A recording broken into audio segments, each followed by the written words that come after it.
I feel bad. I hadn't actually heard of this movie until a few days ago when I saw it pop up on the schedule. I'm curious, did anyone out there get a trailer for it? Because I never did. And I'm surprised I didn't see any advertisements. This is Joe Carnahan's movie and stars Gerard, Butler, and Frank Grillo. When I saw those names attached, I went in thinking, I love all three of these people, so even though the movie kind of snuck up on me, I'm looking forward to it. And here's what I love about going to see most everything that comes out, is that I'll go into a movie like this having only just heard of it, and what I'll get is hands down the coolest movie I've seen this year. This movie sold me on Gerard Butler versus Frank Grillo, not to mention an opening that pays tribute to Lalo Schifrin's wildly underrated theme to Magnum Force. It's actually pretty cool that happens on a weekend where there's also a new Clint Eastwood movie. Copshop is a total neo-western, where Grillo is a con artist on the run from a hitman, so he gets himself arrested and is locked up in a police station in the desert out in the middle of nowhere. Until the hitman, Gerard Butler, pretends to be drunk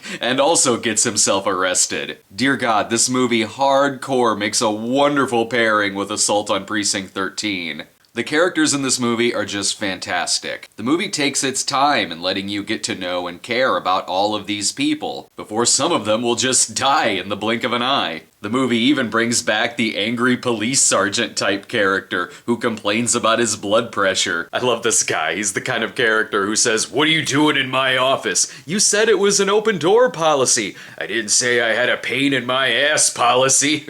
I smiled ear to ear through this whole thing. The dialogue in this movie is just great. If you miss the cool-ass lines of a cop movie like Vice Squad, you're really gonna love the hell out of this film. You spend time with it trying to guess our lead's motivations, like if one is more evil than the other or who is telling the truth. And when a character does something dumb, it's well established that the character would do something like this, and it's quite funny. A hitman comes in as the front desk cop is looking at a mugshot of him and says to the guy, "Hey, you look just like this person in the picture. Come here, take a look at this." Oh right, that's when Toby Huss comes into the movie with a vengeance, as a balloon-carrying hitman also trying to get to Frank Grillo. This is the most batshit insane I've seen Toby Huss in a movie, and he relishes and devours every second he has on screen. This is a guy who just fires a machine gun wildly at a bulletproof door and then just decides to sing some Curtis Mayfield. It's a wildly unpretentious film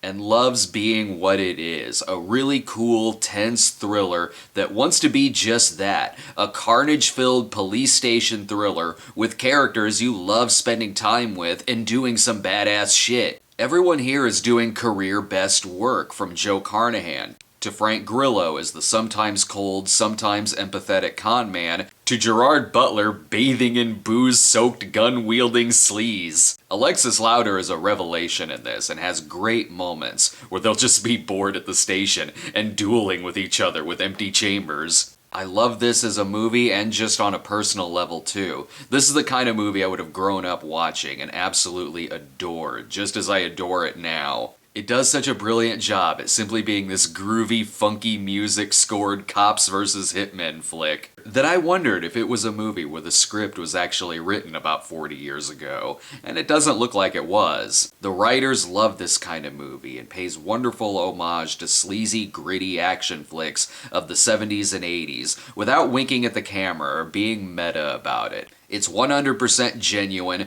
doesn't pull any punches, and I relished every second of it. I hope that people discover this movie. I hope you go see it and walk in blind. This is a movie that deserves every bit of support that it gets, and I really hope word of mouth for it spreads. I'm absolutely giving Copshop an A+.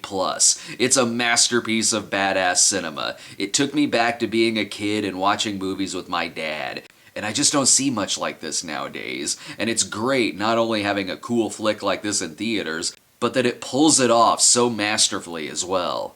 Stick around this weekend, we'll have reviews coming up for Clint Eastwood in Cry Macho, and Nicolas Cage in Prisoners of the Ghostland. Plus, subscribe to our channel today. See you next time.